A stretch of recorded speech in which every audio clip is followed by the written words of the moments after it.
Some wonderful cowboy boots that Mr. Monckton is sporting.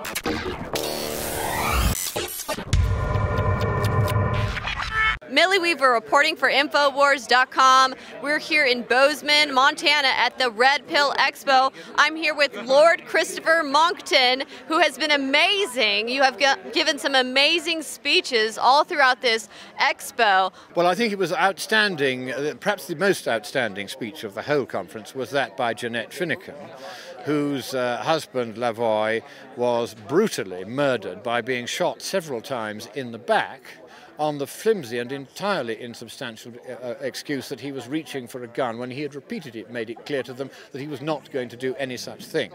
This was an organized, carefully planned, premeditated murder, and those guilty of it were the governor of California, the governor of Oregon, the FBI field offices in both those places, the sheriff's office of Southern Oregon, and also Mr. Comey of the FBI. And if I have anything to do with it, they will all shortly be getting writs for a RICO prosecution because they conspired. We may even have to bring Mr. Obama into this as well. They conspired together to kill a manifestly, entirely harmless and innocent man.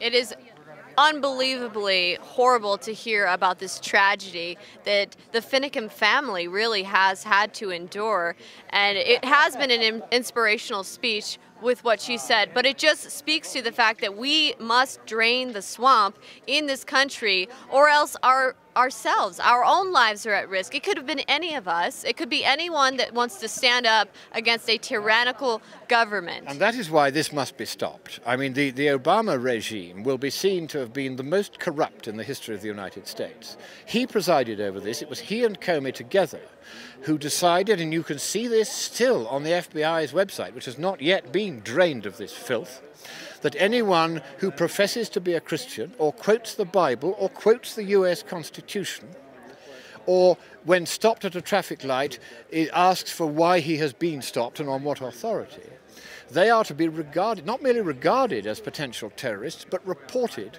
to the Joint Terrorist Task Forces, of which there are now 103. I can reveal exclusively tonight, this is breaking news, plans are already in hand, lawyers are being consulted, funds are being raised. We started here tonight, and $1 million is going to be raised to pay for this RICO prosecution.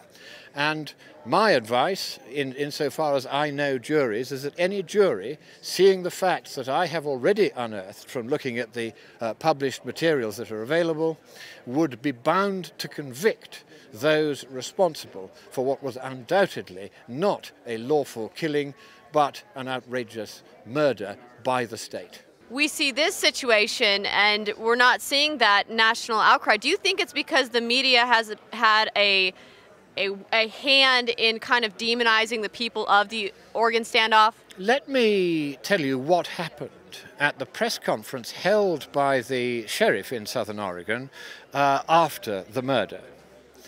There were various unbelievably tame, uncritical and unquestioning journalists there.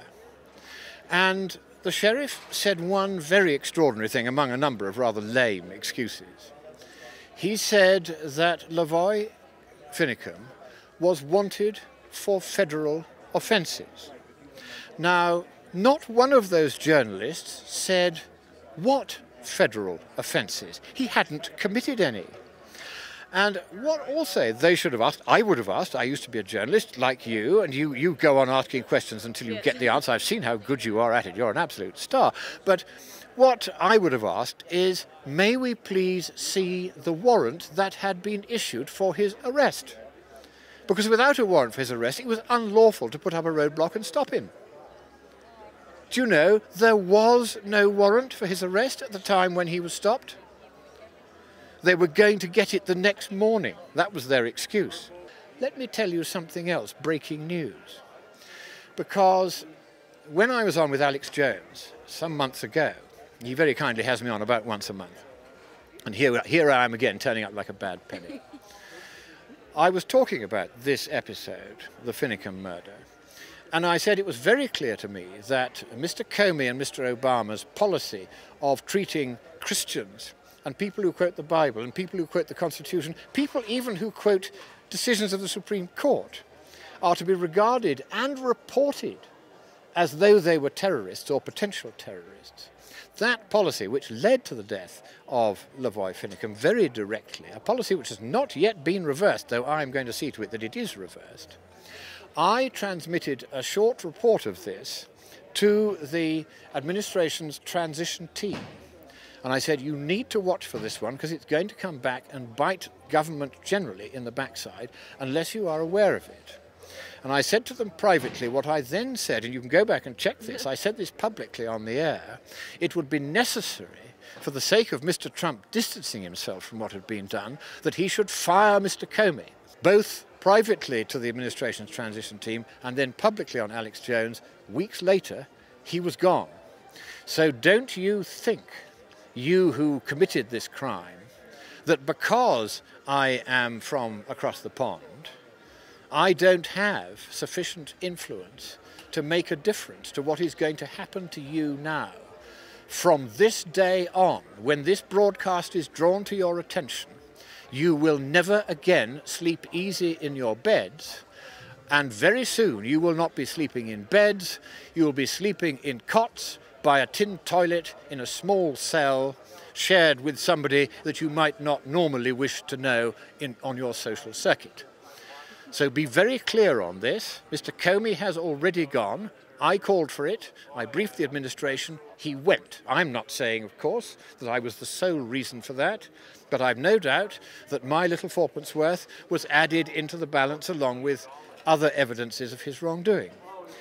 But we are going to continue to press forward with this matter. We are not going to leave Mrs. Finicum unhelped and abandoned. We are also going to look into the way in which the Bureau of Land Management has been willfully failing to comply with federal regulations that require them forthwith to ensure that Mrs. Finicum is given the right to continue to ranch the government-owned land that her late husband had. And at the moment they're still dithering. They won't reply to correspondence. They won't even say that they're refusing her. They're deliberately just delaying it in the hope that she will run out of money, go bankrupt and go away. Now that kind of communistic practice is unacceptable. That too is going to be stopped. I'm glad to say that one of the great legal foundations has realized what an outrage this is. They are now going to help her with that matter. And so the Bureau of Land Management, and let me tell you this, your very existence is under threat as a result of your mistreatment of Mrs. Finicum. My advice to you is this, that if within 2 weeks of this broadcast you have failed to make sure that she is told that she is entitled to continue the land lease that was originally in favor of her late husband, then the Bureau of Land Management will from then on be at very grave risk indeed of being abolished and of all its senior management debarred from ever holding any public office again.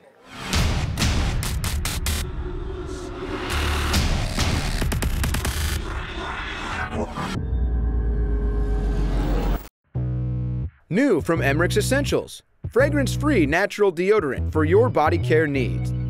Playing basketball in the dry summer heat really makes me sweat. To maintain my game, I need all the confidence I can get. That's why I use Enraged Essentials natural deodorant. Made with organic ingredients, this deodorant combines mineral crystals with natural botanicals to ionize odor, keeping me fresh throughout the day. While shooting hoops, the last thing I want is sweaty armpits making my hands slippery and the ball wet. That's why I recommend Enraged Essentials fragrance-free deodorant. Even though it's unscented, it's effective at combating strong body odor, and I don't have to worry about any unwanted allergic reactions to my sensitive skin. Whether you're a guy or gal, the last thing you want to be worried about is your deodorant. No petroleum-based ingredients, 100% natural and cruelty-free. Stay in the game with Enraged Essentials fragrance-free natural deodorant. Available at InfowarsStore.com.